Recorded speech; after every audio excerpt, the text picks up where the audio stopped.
So one of the most popular questions that I get when I'm teaching a stand-up Excel class, either my Excel Power Tips class or my Excel Advanced class, because I show them how to do macros, is, well, how do I make changes to my macros?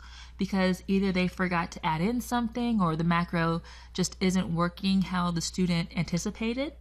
And I tell them, well, you have two choices. You could either re-record your macro, and 9 times out of 10, they say, you know what, I don't want to re-record my macro. I just want to change just this one thing. And so then I say, okay, well, you can go into the Visual Basic and change it. So then I hit the Alt 11 on the keyboard and I show them the Visual Basic and they say, you know what, never mind, I'll just re-record the macro. And then I smile at them, but I still show them the Visual Basic just to let them know that it's really not as hard as a lot of people think that it is, and that some changes could be really easy to fix as long as you know what you're looking for. Now, after this macro section, the rest of the course is all VBA, but if you do record a macro and you need to just make a quick change, I'm going to show you how to do that here. So in the last exercise, you just created a quick macro that added the numbers of 1, 2, and 3 onto the page. But let's say it's supposed to be January, February, March, or Jan, Feb, Mar. Well, instead of re-recording it and making a new macro, we'll just go into Visual Basic real quick. So again, on my keyboard, I'll go ahead and hit Alt F11 to get into Visual Basic.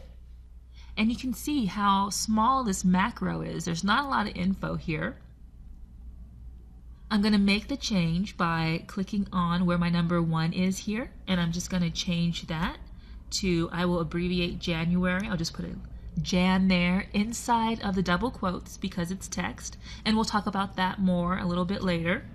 Number 2, I'll change that to the abbreviation for February. I'll change that to Feb.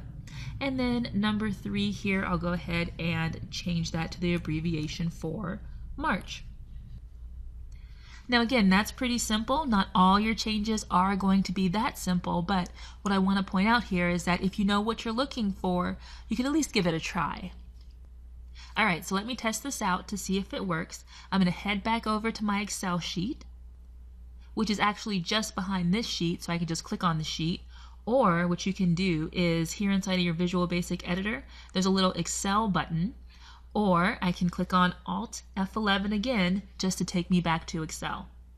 Alright, so I'm going to click on E1 here and I'm going to run my macro. I'll go up to Macros, View Macros, and choose Relative Macro and hit Run. So you see, there it is, Jan, Feb, Mar. So if you have recorded a macro and it's not working out exactly how you wanted it to, take a look first to see if you can make a quick change inside of your Visual Basic. If not, then you might want to go ahead and re-record the macro. And something that I usually like to do, I didn't need to do it here because the change was so easy.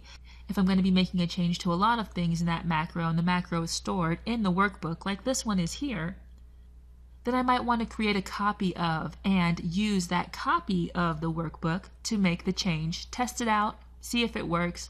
If it does, great. Go back to the original and implement those changes.